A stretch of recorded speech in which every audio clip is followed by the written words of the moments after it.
Hey there and welcome. I'm Trish, your navigator. Thank you so much for stopping by. Let's go see what Spirit has to tell us today.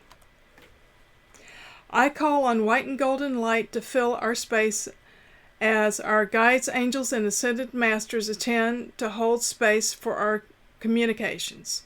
I ask Spirit to deliver the highest and best guidance as we commence.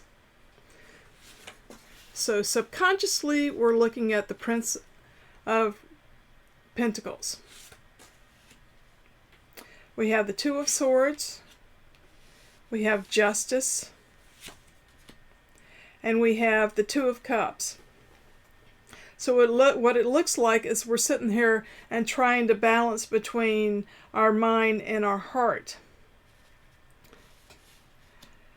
You don't want to be one way or all the other way. You really want to have both of them in concert so that you can move forward. Here's the King of Pentacles, the Nine of Swords, and the Ten of Pentacles. And it looks like there has been a bit of mental strife going on to the point where you've been worried.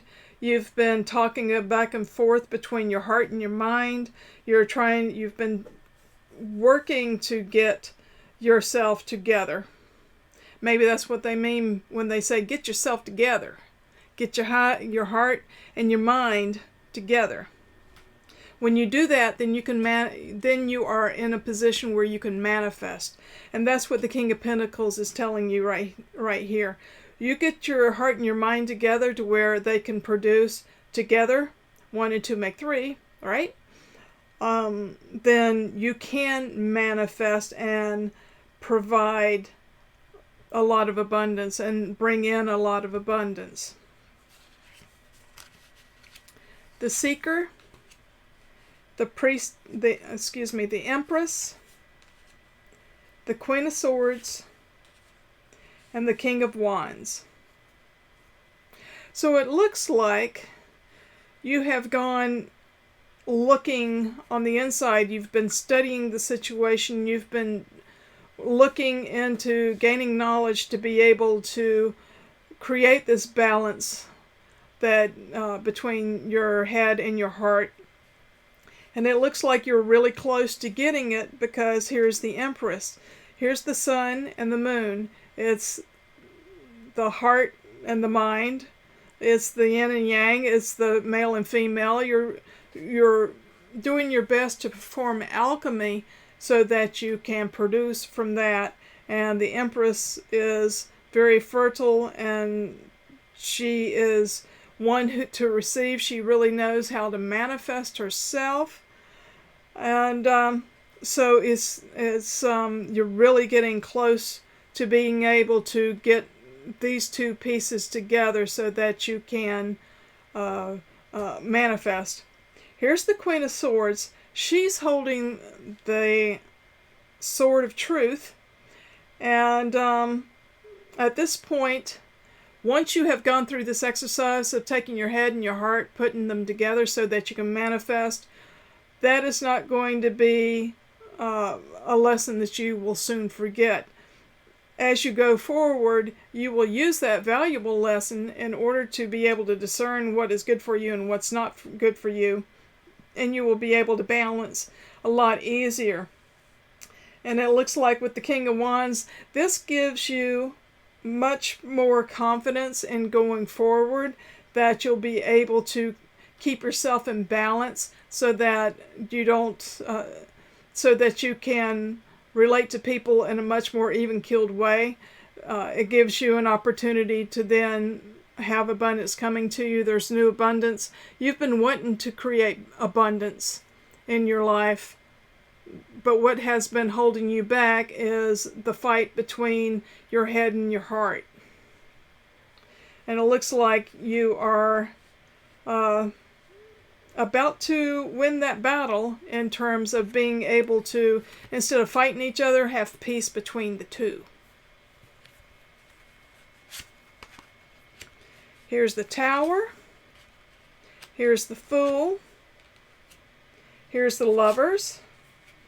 Here's the Wheel of Fortune. And here's Death.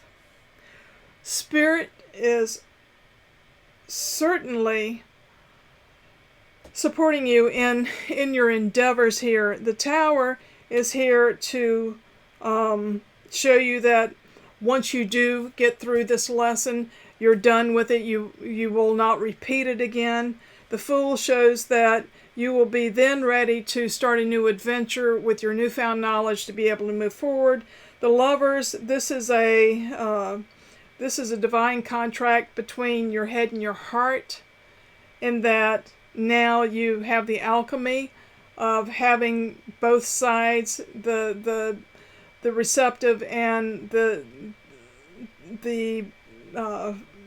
male energy and the female energy come together so that you can move forward. It's a fate. It's a match made in heaven, your head and your heart. With the Wheel of Fortune, that shows that your luck will be changing because of the fact that you've been able to marry the two pieces together. That's why we're here, is to meld the two so we can ground ourselves and manifest.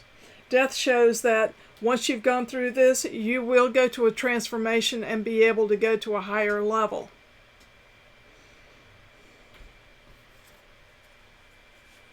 And the two angels, synthesis and purification. So through this process of what you've been doing, essentially you've been creating a synthesis between your head and your heart, melding them together using holy alchemy to be able to, in order to create this marriage. And through the process, you are purifying yourself so that you can move and transform to the next level. So this is a very spirit-driven reading here, and it is showing me that you are getting very close to being able to perform the alchemy, and then you will be able to create your heaven on earth. This is a wonderful, wonderful reading.